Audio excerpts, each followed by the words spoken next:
March 21st, 2025. These days, I keep coming back to the quotation recorded by journalist Ron Suskind in a New York Times Magazine article in 2004. A senior advisor to President George W. Bush told Suskind that people like Suskind lived in the reality-based community. They believed people could find solutions based on their observations and careful study of discernible reality. But, the aide continued, such a worldview was obsolete. That's not the way the world really works anymore. We're an empire now, and when we act, we create our own reality. And while you're studying that reality, judiciously as you will, we'll act again, creating other new realities, which you can study too. And that's how things will sort out. We're history's actors, and you, all of you, will be left to just study what we do. In 2004, that quotation seemed a reflection on how members of an administration hoped to shape the globe and public perceptions of their actions. 21 years later, it seems we are seeing what happens when members of an administration believe they can shape not just perceptions, but reality itself, and discover that reality is stubborn.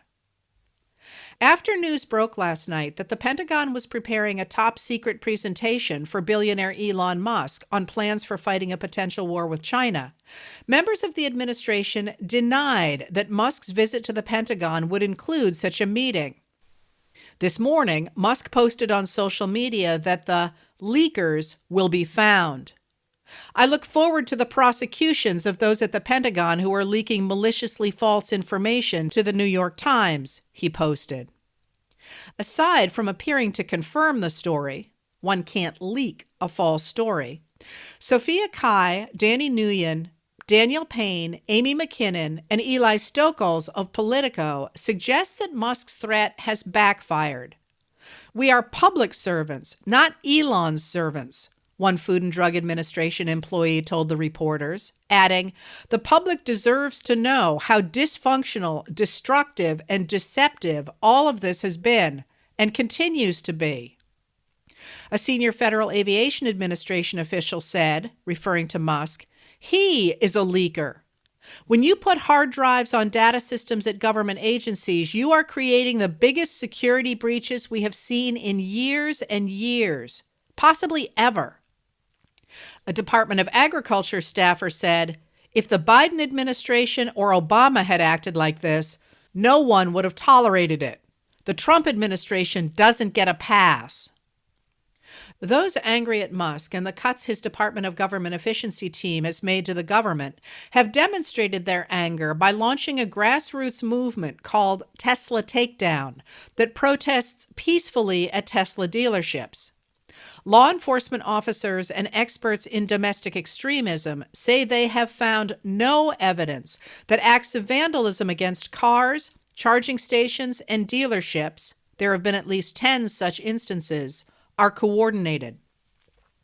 Trump tried to shore up the brand with a sales pitch for Teslas at the White House on March 11th, and Commerce Secretary Howard Lutnick on Wednesday urged the Fox News Channel audience to buy Tesla stock, an endorsement that violated federal ethics rules but did nothing to prop up the stock price. On Tuesday, Attorney General Pam Bondi called vandalism of Teslas domestic terrorism. And today, President Donald Trump insisted that the vandalism of Tesla products is far more serious than the January 6, 2021 attack on the U.S. Capitol, when rioters tried to stop the counting of electoral votes and thus overturn the will of American voters. Trump issued a blanket pardon for those rioters, including those convicted of violence against law enforcement officers. But today, he posted about Tesla vandals on social media. I look forward to watching the sick terrorist thugs get 20-year jail sentences for what they are doing to Elon Musk and Tesla. Perhaps they could serve them in the prisons of El Salvador, which have become so recently famous for such lovely conditions. At the Social Security Administration, Acting Commissioner Leland Dudek is threatening to shut down the agency in response to the temporary restraining order issued yesterday by U.S. District Court Judge Ellen Lipton Hollander. In that order, Hollander noted that the Department of Government Efficiency was essentially engaged in a fishing expedition at SSA in search of a fraud epidemic based on little more than suspicion, and never identified or articulated even a single reason for which the DOJ team needs unlimited access to SSA's entire record systems. She prohibited Social Security officials from sharing with DOJ any personally identifiable information, or PII, that would make it possible to identify specific individuals. Dudek suggested that Hollander's order could apply to all SSA employees because the administration has ordered them to cooperate with DOJ. Everything in this agency is PII, he said. Unless I get a clarification, I'll just start to shut it down. I don't have much of a choice here. Dudek was a mid-level staffer at SSA until he won his position atop the agency by secretly cooperating with DOJ's demands to review sensitive records, after SSA's head, Michelle King, stood in the way. I confess, I bullied agency executives, shared executive contact information, and circumvented the chain of command to connect DOJ with the people who get stuff done, he wrote on LinkedIn. SSA oversees Social Security benefits for nearly 70 million people and, according to the agency, was expected to distribute about $1.6 trillion in benefits in 2025. For many people, that check is vital to survival. But billionaire Secretary of Commerce Howard Lutnick suggested that concerns about a stoppage in checks were overblown. He told billionaire podcast host Chamath Palihapitiya, "Let's say Social Security didn't send out their checks this month. My mother-in-law, who's 94, she wouldn't call and complain. She just wouldn't. She'd think something got messed up, and she'll get it next month. A fraudster always makes the loudest noise, screaming, yelling, and complaining." Lee Saunders, president of the American Federation of State, County, and Municipal Employees, disagreed. For almost 90 years, Social Security has never missed a paycheck. But 60 days into this administration, Social Security is now on the brink. Acting Commissioner Leland Dudek has proven again that he is in way over his head, compromising the privacy of millions of Americans, shutting down services that senior citizens rely on, and planning debilitating layoffs, all in service to Elon Musk's lies. Hollander responded to Dudek's threat by calling his interpretation of the order inaccurate and specifying that SSA employees who are not members of DOJ or working on DOJ's agenda are not subject to the order. Moreover, any suggestion that the order may require the delay or suspension of benefit payments is incorrect. After Dudek continued to insist that SSA employees and DOJ are intertwined, Hollander issued another clarification tonight, saying that if that is the case, she was misled by counsel for the government, who said that just 10 people at SSA are working for DOJ. More to the point, she added, "In my earlier letter today, I directed the government to contact the court immediately if there is any need for clarification of the order. As I write this letter, it is well after 6 p.m., and the government has yet to contact the court." Catherine Rampell of the Washington Post observed today that the Department of Government Efficiency is making the federal government almost comically inefficient.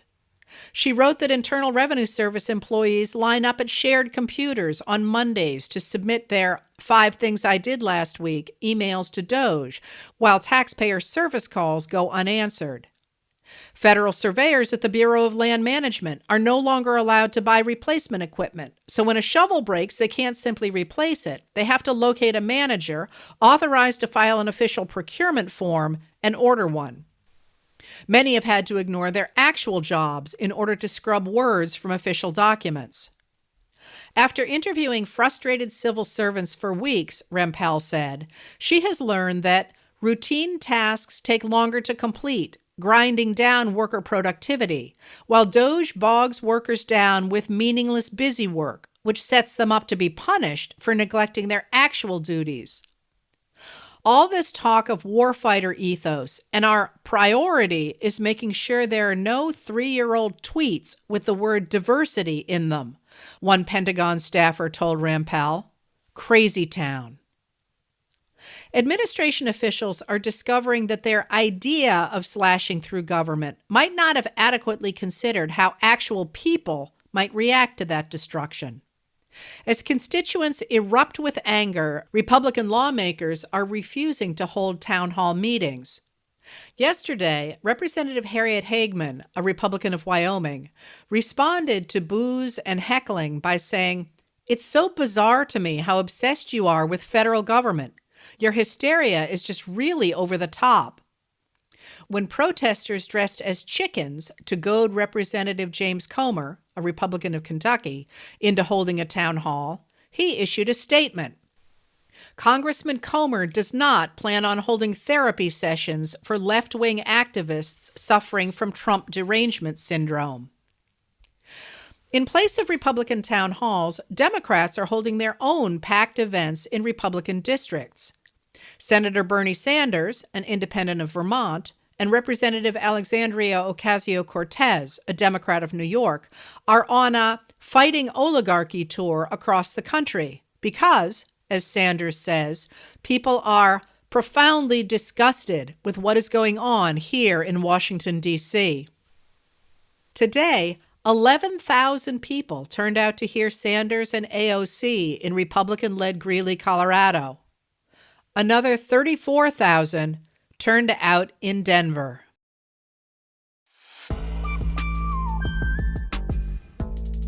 Letters from an American was written and read by Heather Cox Richardson.